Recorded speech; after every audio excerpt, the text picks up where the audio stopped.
दलितों पर अत्याचार बंद करो, बंद करो, बंद करो।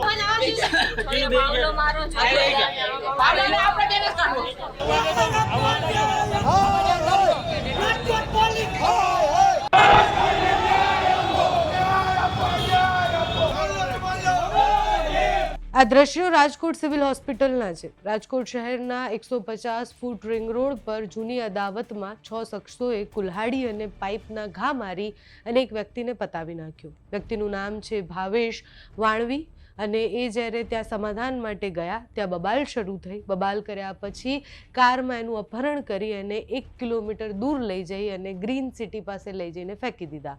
ભાવેશને હોસ્પિટલ લઈ જવામાં આવ્યા। જ્યારે આસપાસના લોકોને ખબર પડી કે એને ગંભીર ઈજા થઈ છે ત્યારબાદ હોસ્પિટલમાં સારવાર દરમિયાન તેનું મૃત્યુ થાય છે। યુવકનું મૃત્યુ થતાં પરિવાર સિવિલ હોસ્પિટલના પોસ્ટમોર્ટમ રૂમ બહાર પહોંચે છે જ્યાં મૃતદેહ સ્વીકારવાનો ઇનકાર કરી દે છે। પીએમ રૂમની બહાર દલિત સમાજના આગેવાનો આવે છે, ત્યાં ધરણા શરૂ કરી દે છે। 12 વાગ્યા સુધીમાં આરોપીઓ પકડાશે નહીં તો મૃતદેહ ગાંધીનગર લઈ જશું એવી ચીમકી પણ આપે છે। બાદમાં પોલીસ અને દલિત સમાજના જેટલા પણ લોકો ત્યાં ભેગા થયા હતા એ બધાની વચ્ચે ઘર્ષણના દ્રશ્ય સામે આવે છે। સિવિલ હોસ્પિટલ આવેલા પરિવારજનો કહે છે કે ભાવેશને એટલો ક્રૂરતાથી મારવામાં આવ્યો કે એના શરીરનું એક પણ અંગ બાકી નથી રાખ્યું।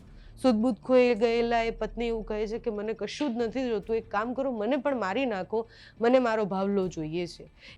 એ દ્રશ્યો ખૂબ કરુણ છે। પરિવારજનો રડી રહ્યા છે, સમાજના લોકો આંદોલન કરી રહ્યા છે। તો પહેલા સિવિલ હોસ્પિટલથી જે દ્રશ્ય સામે આવ્યા છે તેના પર કરીએ નજર।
આ ઘટનામાં ગુનો નોંધાયા પછી પોલીસે 3 લોકોની ધરપકડ પણ કરી છે। પોલીસે આખા કેસ વિશે શું કહ્યું તે પણ તમે સાંભળો। ગઈ રાત્રે રાજકોટ શહેરના યુનિવર્સિટી પોલીસ સ્ટેશન વિસ્તારમાં એક મારામારીની ઘટના સામે આવેલી, જેની તપાસ કરતા ઈજા પામનાર વ્યક્તિ ભાવેશ વણવી નામના ઈસમને ફરિયાદમાં જણાવ્યા અનુસાર અમીર ભરવાડ અને એના સાથે આવેલા 4 થી 5 ઈસમો દ્વારા માર મારી ઈજાગ્રસ્ત કરવામાં આવેલ અને આ અનુસંધાને ગાંધીગ્રામ પોલીસ સ્ટેશનમાં ફરિયાદ દાખલ કરવામાં આવી છે અને તપાસ ચાલુ છે।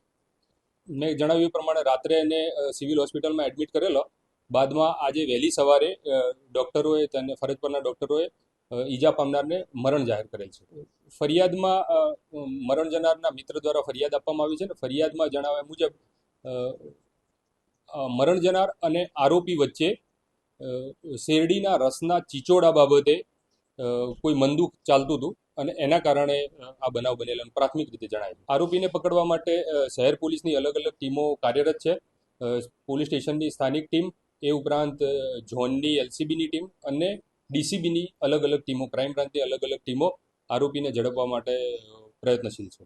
ગુજરાતમાં કાયદા અને વ્યવસ્થાની સ્થિતિ આપણે જોઈએ તો આપણને ખબર પડે કે સડે ચોક કોઈને પણ મારી દેવામાં આવે છે અને કોઈને કોઈ જ વસ્તુનો ડર નથી। પોલીસ પર સતત છેલ્લા 2 દિવસથી હુમલાના દ્રશ્ય સામે આવી રહ્યા છે, જેમાં ભાવનગરની ઘટના હોય, વડોદરાની હોય, બધી જ જગ્યાએથી પોલીસ પર ગુંડા તત્વો હુમલા કરે છે। એટલે તમે સમજો કે કાયદો અને વ્યવસ્થાનો ડર કોને છે।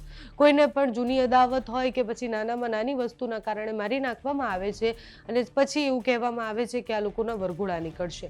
વરઘોડા નીકળવાથી જો બધું સોલ્વ થઈ જતું હોત તો અત્યારે કાયદા અને વ્યવસ્થાની સ્થિતિ ખૂબ સારી હોત, કેસ ઓછા થતા હોત, પણ એવું દેખાઈ નથી રહ્યું।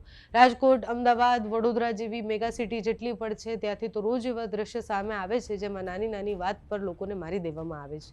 તમારું આખા વિષય પર શું માનવું છે અમને કમેન્ટ્સમાં જણાવજો. અત્યારે આ વિડીયોમાં બસ આટલું. જો તમે અમને યુટ્યુબ પર જોઈ રહ્યા હોય તો સબસ્ક્રાઈબ કરજો, ફેસબુક પર જોઈ રહ્યા હોય તો ફોલો કરજો, અમારા વિડીયોને લાઈક અને શેર કરજો.